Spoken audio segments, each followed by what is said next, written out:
ऐसा क्या होने वाला है। इनका मन नहीं लग रहा है उत्सव में। थोड़ी ही देर में अर्जुन उदास मुखमंडल लिए हुए नजर झुकाए आके उत्सव में प्रवेश करते हैं। महाराज युधिष्ठिर ने देखा अर्जुन इतना उदास क्यों है, क्या बात है।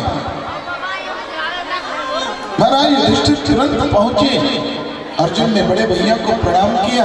भैया अर्जुन को उठा करके हृदय से लगाते हैं और पूछते हैं कि बता क्या बात है, तू इतना उदास क्यों है और तेरे चेहरे का जो तेज है वो तेज कहां चला गया।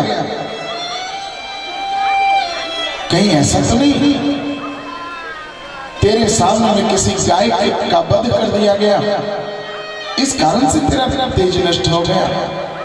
कहीं ऐसा तो नहीं अतिथि तेरे घर आए हो और अतिथि के आगमन पर आने पर अतिथि को भोजन कराने से पहले तुमने भोजन कर लिया।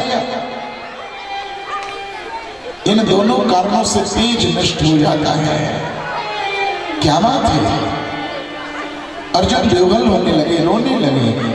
अर्जुन कहने लगे और महारानी कुंती ने देखा कि अभी अभी अर्जुन आया है, कौन सी ऐसी आवश्यक बातें होने लगी दोनों भाइयों में। तो महारानी कुंती बड़ी सावधानी से धीरे धीरे आगे बढ़ करके और दोनों भाइयों के बीच हुई बातचीत को सुनने लगी।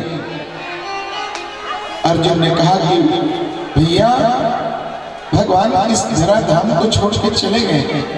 महारानी कुंती ने इतना सुना वहीं उन्होंने प्राण छोड़ दिया। इतना प्रेम करती थी परमात्मा से।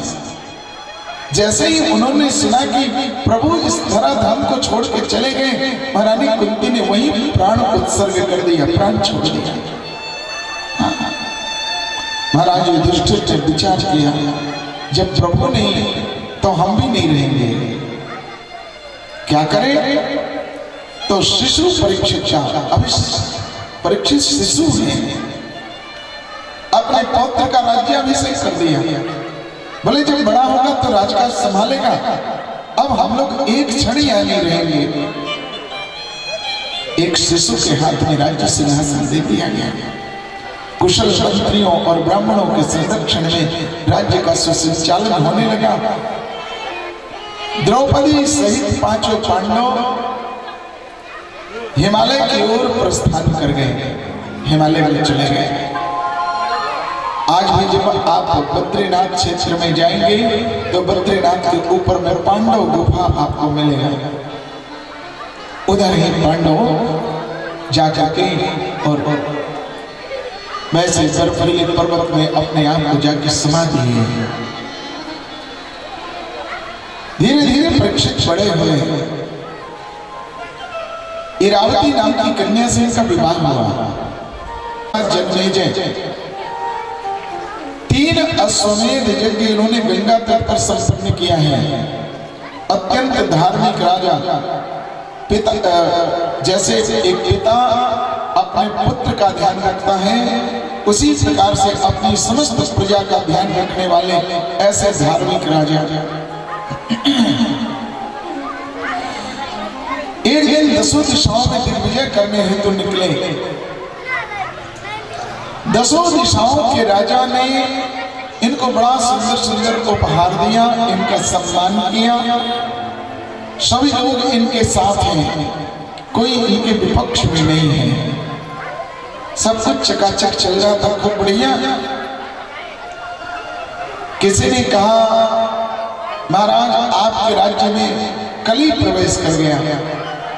हाँ, लेकिन राजा परीक्षित ने इसको गंभीरता से नहीं लिया। कभी कभी आपके पड़ोसी आपको इशारा करें, धीरे से बोले कोई बात, तो उसको गंभीरता से लेना चाहिए।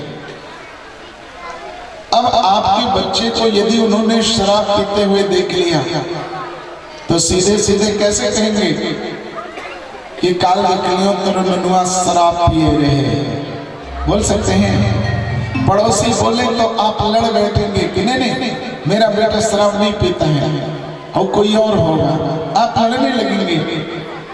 तो पड़ोसी कैसे बोलेंगे, हमरा लागले तो रे मिलवारा रंग अब बताने वो रहे